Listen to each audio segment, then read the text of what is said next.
I answered your question. Yeah. So in the book, a lot of taboo stuff happening. Of course, we already have a single dad. That's not something usual, not only in Africa but even in Western. So it's not usual to just. It's not talked about. Yeah. It's there. It's just not talked. It's not talked about. Yeah.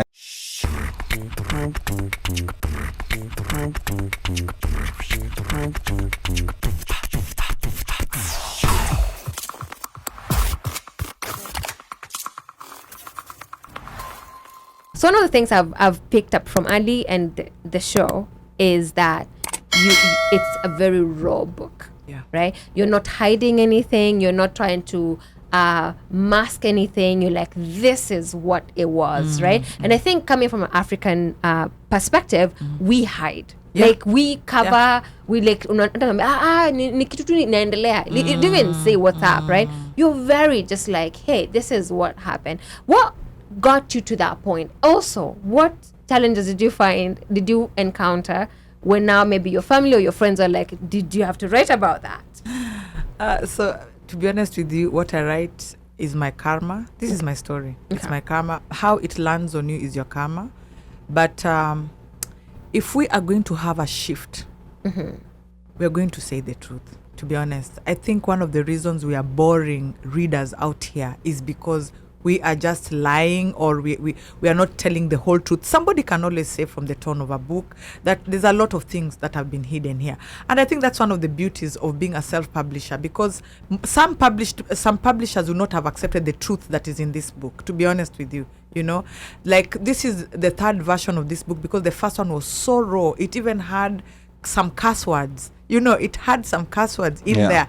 And somebody told me, okay, we will need this book in schools at some point, and we will need these curse words out. So we had to take it again for editing. And you see, that's the thing. My voice gets lost when we do such things. Why is it okay for Nigerians to write curse words and to be nominated for Nobel, for all these kind of awards, but when it comes to Kenyans, it's an issue? I'll put that aside. So when it comes to the rawness of this book, that is why this book is a new genre of autobiographies of truth. If we are going to write our stories, we better just say the truth, because what's the point then? What's the point? If you're not going to say the whole truth, what is the point? Why should people read? And I think love that. Yeah, I mean, what's the point? If you're not going to go the whole hog, what's the point? Why are you doing things halfway? So this is a new genre of autobiography where we expect people to say the truth. This is not a book by a politician who says, I made my billion shillings by selling one egg. You know, it's not even believable. Like guys are going like, okay, whatever. Mumeanza. So guys are going like, okay, whatever. We've read, but it is what it is. This is somebody telling you, I started and I failed. My marriage failed. I'm the one who messed up. Are people allowed to curse on this? It's the people's Cancun. This is the people's Cancun. Happy hour, apparently. I'm the one who fucked up. You're the one who says, I'm the one who fucked up. My marriage failed. I'm the one who fucked up. Ngoja kwanza Deborah. Let me announce it. Mimi ndo nasemanga kama tunaongea tabia mbaya. It's gloves off. Kaende. So we don't want to. That's the problem with Africa. We are not truthful. Now why are people like? Why are people writing books that are truthful in the West, but as Africans we're still hiding some of these? Now you see here's the problem. I think generally, and I think it might also go beyond African society, whereby people are built to believe in this. Fictional stories of you're gonna go to Harvard, you're gonna go you're gonna do this. 90% of society, or let me say 95% of society is not going to be there. And just to take this a little bit out of topic into finance, which is part of my interest, is you see people who always try to tinker and beat the market. There's a way in which an average investor can go in the market and get a certain return, but everybody believes they're Warren Buffett. So they go taking certain risks, and then only to find out, after a couple of years, there's only one Warren Buffett. Character development. Yes. Didn't even make any. And we want these people to write these books. You guys, I read this here. I followed this footprint. I put my money in the stock. the depression happened, I lost everything, I'm now broke. Thank you. People learn. You know, and then you see, I think there's a lot of, especially with media and a lot of this content that people are interacting with day to day, there's an emphasis on success. And the problem with that is that someone will look at that, you know, like for example, you know, someone will look at let's even say the OneMicShow. You know, they'll look at it and they'll see, okay, these are just 4 people seated in a room, you know, with microphones. I think I can do that. They don't understand like how many times we failed. Yeah, the journey. You know, like or even how many times we still fail. Yeah. You know, like like when we're trying to run a show and to get to where you want to be. Yeah. So I think there's not enough failure stories. Yeah. I think more failure stories need to be told. Thank you. Because a lot of fails is what brings up success. There's a book that I'm reading called why am I forgetting the name? It's a red book. It's about disrupting. It's called Kill the Company. Okay. Now this book is very interesting. They talk about this general idea that some companies have, or that these are our geniuses, these are the ones who have ideas, but they say usually the best ideas just come from 100 ideas picked from random places, and maybe 2 or 3 are gonna work, and those 2 or 3 could come even maybe from the guy who's serving tea, or the guy who's not necessarily the guy who was hired to give ideas. It could come from anyone. So some companies are adopting that system where they just call everyone, even if you're not in the marketing team, you're not in the creative team, you're an accountant, kuja hapa, give us your idea. You're the watchman, kuja hapa, give us your idea.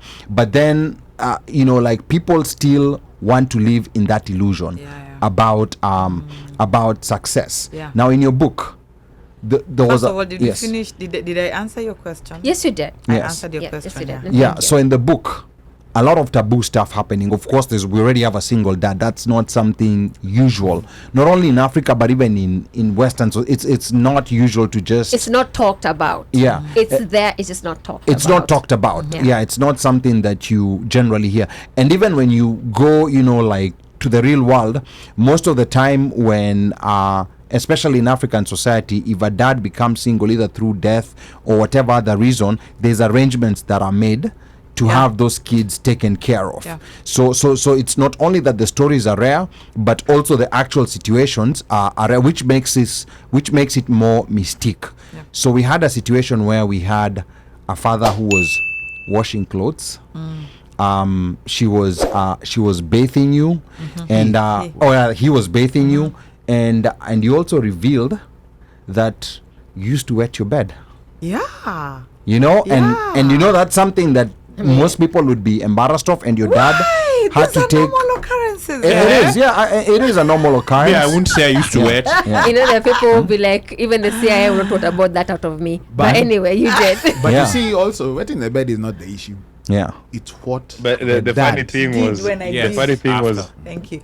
Let me tell you something. Go ahead, Mika. No, I'm saying the funny thing was how she would describe. I would hide behind my comfortable bush in my dreams. Let me tell you, anyone who has. By the way,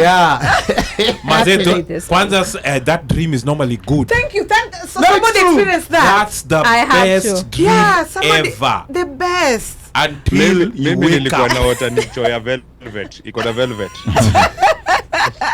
Yeah, so my father was not a perfect guy, okay? And this book is about him. When I'm talking about my childhood with this guy, and I'm telling you the things that he did for me, I'm selling him to you because hapa mbele, you'll kutana with him as an imperfect guy. You get what I mean? And I need to have cushioned you enough for you to know that he had a side of him and why I would be compelled to write this book about him. So when I'm talking about my childhood, there's so many things that I'm actually talking about. When he's in a skirt, he's washing our clothes. What he's doing for us as a single dad when women are passing by and are wondering, this guy, when he's not able to get, a wife, and you know how I wet my bed for so long, and the job that he used to do, washing me in the morning, giving me breakfast, carrying my mattress, which is soaked in urine, putting it out to dry. Sometimes he's late for work and the mattress gets rained on, and now I have nowhere to sleep. Now I have to sleep with him, and now when I sleep with him, if he forgets to wake me up at a certain point, I pee on him. She will wake him up. She'll wake him up. So in the morning now you have double trouble. I've peed on him, I've peed on myself. So I'm just trying to sell you to him, because up mbele you're going to kutana with now, at this point you're like, oh my God, this is the best dad in the world. Oh my God. So by the time you come to get who his imperfect side, I've already sold him for you to understand why he was special to me. Okay. You understand? Okay. Yeah, because I was a bit surprised, like when when we're introduced to this nice guy who's doing stuff for the kids, and then now we're going to another side. Mark, I'm like, did he really do this? And listen, it's just more than that. He was washing clothes. He was dancing. Yeah. He was Auko. Oh, sorry, I'm revealing too much. Buy the book. No, it's fine. It's fine. And actually, Washeke has already bought the book. Yeah. Yes. Washeke has placed her order and Thank sent her details via WhatsApp. Thank you, I Washeke. pinned the number there. That number is to Deborah Auko. Send wave $25. There's a limited number of books. First come, first served.